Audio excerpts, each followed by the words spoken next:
All right.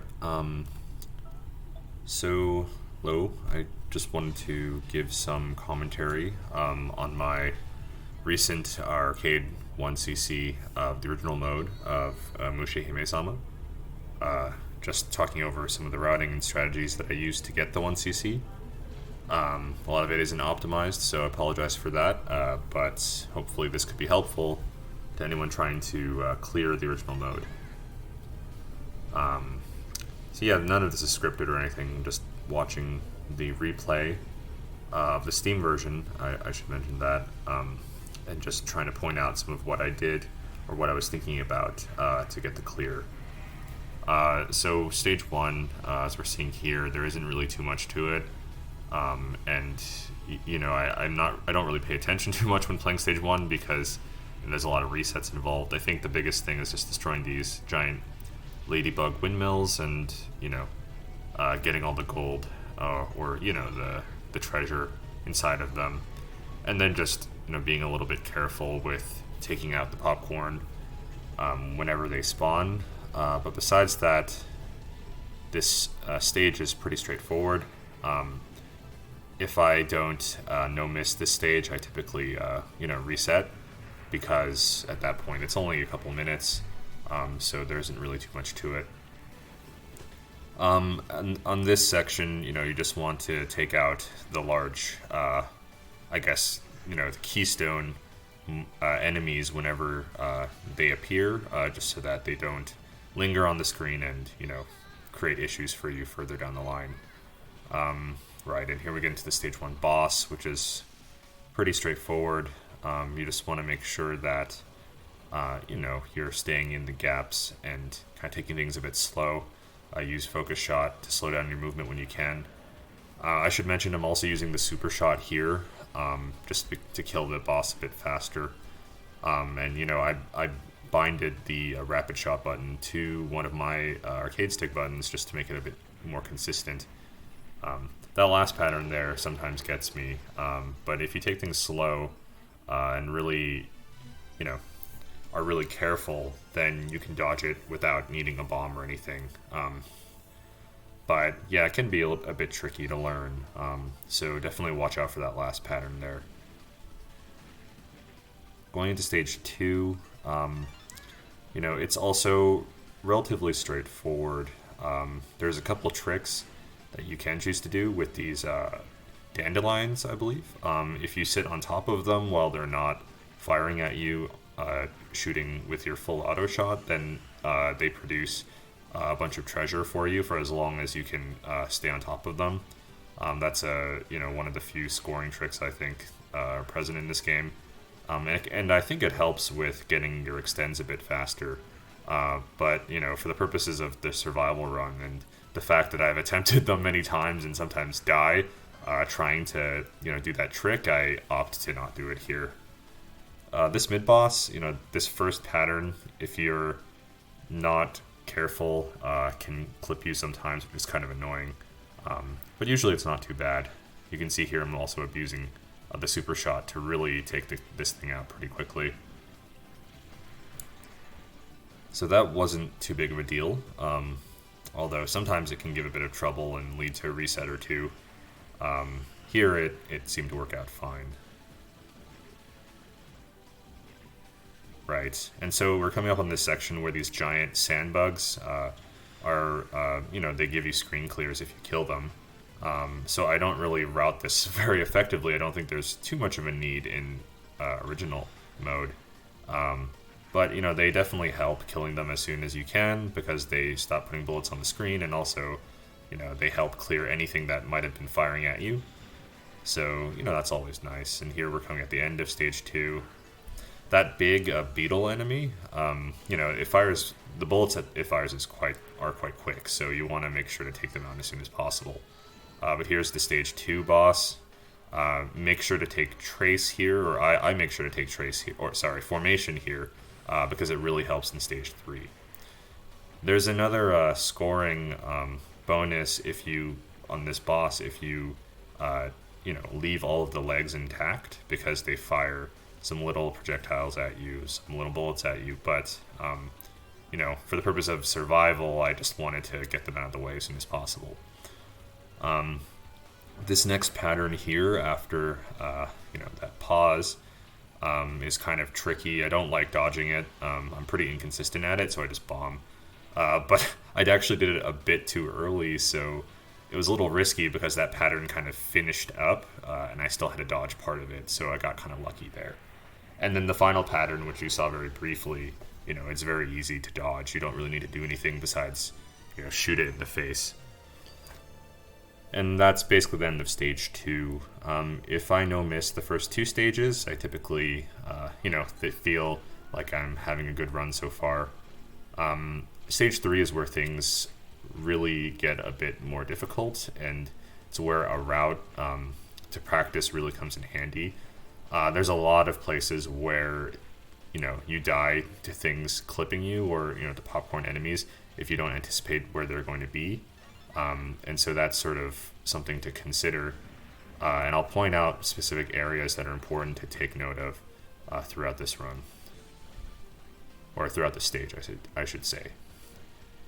So right here, it's a lot of aimed bullets, and I do a pretty bad job of demonstrating this, but if you just move from side to side on the bottom of the screen, timing the times you move across the screen to when the popcorn enemies come, and when the little turrets fire, it's not so bad.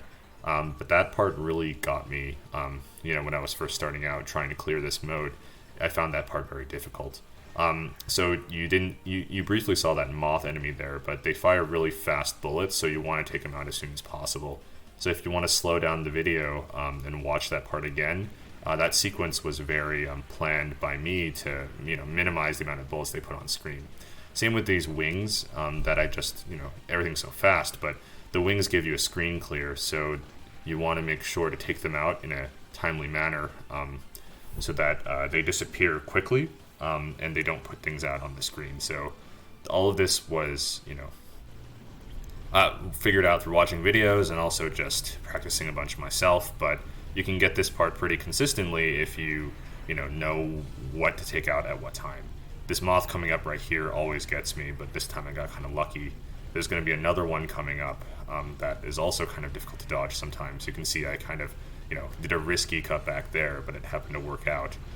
Same on this side, you want to destroy the left part of the wing first before going for the main part.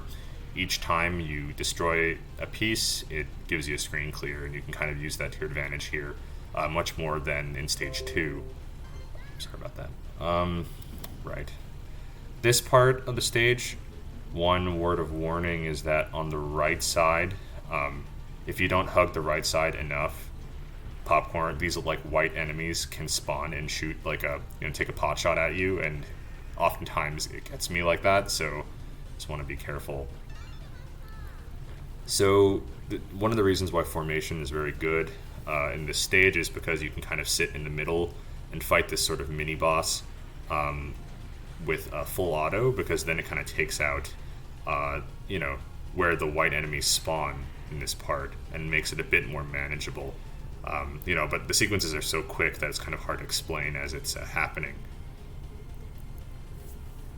So this is where you can get a hidden 1-up or a hidden extend if you take out all of these side pieces before the main head. I always throw out a bomb here because it's a little bit weird to dodge sort of stuff coming from the left and the right sides.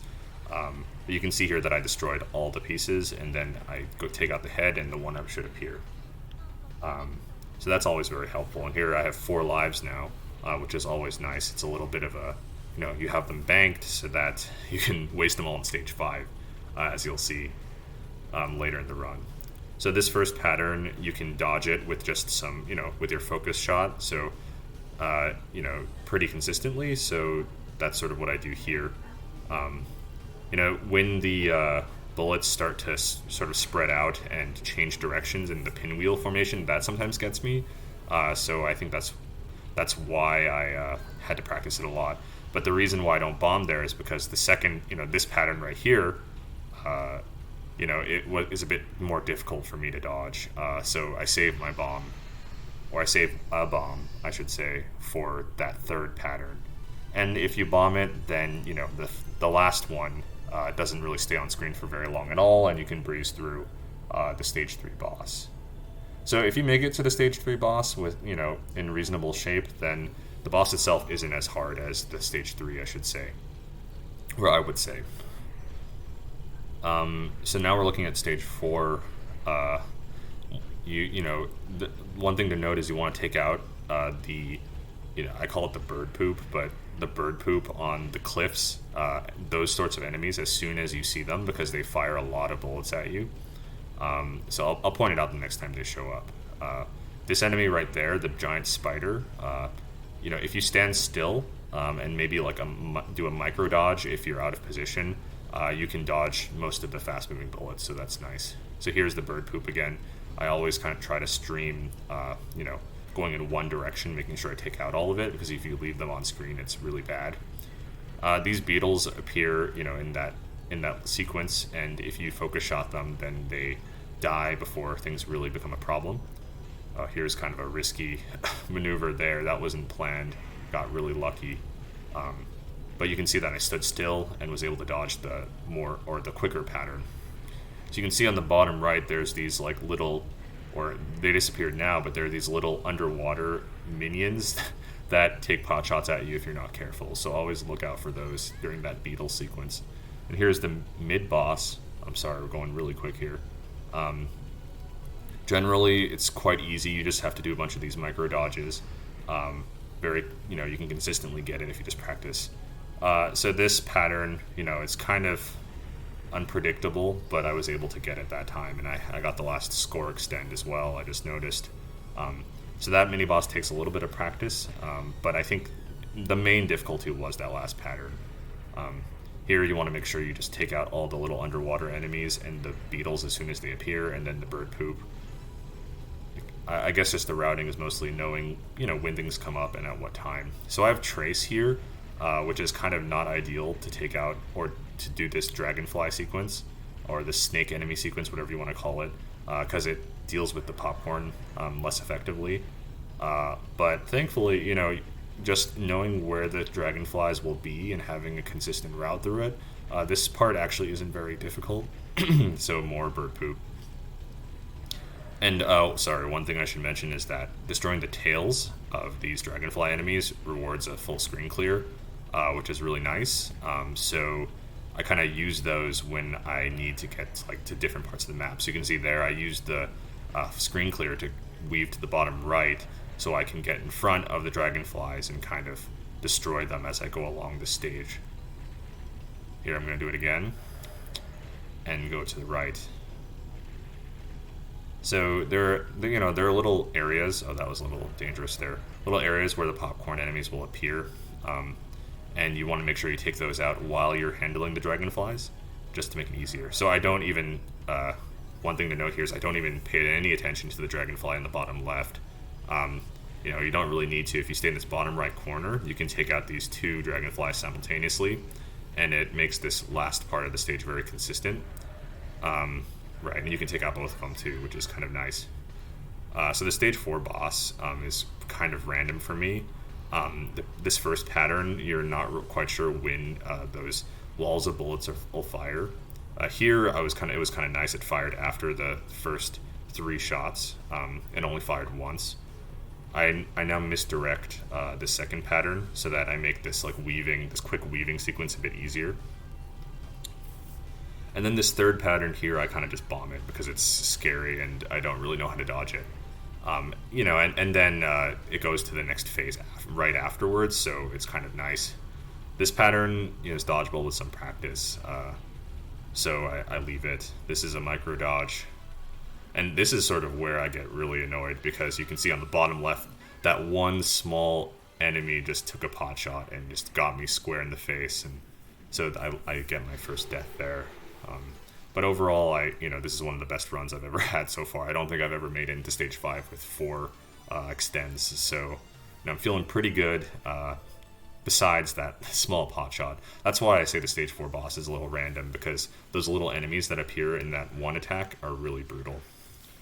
Okay, and finally stage 5, which is by far my most practiced. I think this is the stage where you really have to know what's going to come at you, because you know, it really relies on you taking things out before they have the chance to make things really difficult for you to dodge. So, for example, these plants over here, they reward a full screen clear, so you want to take them out and first, and then quickly take out whatever is remaining on the screen at that point. Another thing is that, or to note, is that trace is also not great here because it's hard to take out some of the popcorn, which can make your life really difficult. These mantis creatures also are, fire really quick bullets, so you want to take them out as soon as possible. And I'm using the super shot whenever I can. If you are having trouble killing these plants fast enough, it's probably because you're not using the super shot. The extra half a second it gives you to kill these things is really crucial in this stage. So these moths also fire quick bullets. Kill them as soon as they appear. They appear a lot, so you want to make sure that you know when they're coming. This is a pretty fun section because you're just going from screen clear to screen clear. Take out these cactus enemies before you go to the right again because they make your life really hard. And then you, take out the plant and you're on the mini boss or the mid boss. Sorry about that. So here I really want trace because it makes the next section much easier. So I wait for it to change and I quickly just grab it before this next pattern. It's kind of risky, but it works. This next pattern, it took me a really long time to be able to get through that without dying. But the key with that one is that you really want to just find the window, follow it with your eyes, and then go through it on the bottom of the screen. And you can see that I bombed at the very end, just to make things easier, to kill it off, because I don't know how to dodge that last pattern. And I think I watched a video that says to bomb there, so I just didn't question it. So the second half of Stage 5 is by far, in my mind, the most difficult. There's a lot of stuff going on. I take a death there because one of the enemies just took a bit too long to kill, and it threw off the route entirely, so I have to kind of recover here. Mantis enemies, moths, they throw basically everything at you at the end. And the popcorn also shoot very fast bullets. Right, so, these sort of big enemies that fire the wheels of bullets are kind of like the plants of the previous stage where they give you a clear. So taking those things out is really essential whenever they come up. And you'll see them because they'll shoot really large bullets, large wheels of bullets, so you'll know exactly when they're going to be on screen. Here are more moths and mantises, cacti, basically everything. So here, you want to take out that big bug. Gives you the screen clear, then you can take out the moths. And at this part, I was, pretty excited because I had never cleared the game before with the 1cc, and this is close to the end. So just make sure to, capitalize on those screen clears. Here is just a little bit of streaming that you do at the very end. I use a bomb because, I'm not sure how to dodge without one. But now we're on the final boss, which is my most practiced boss, so at this point I was feeling pretty confident.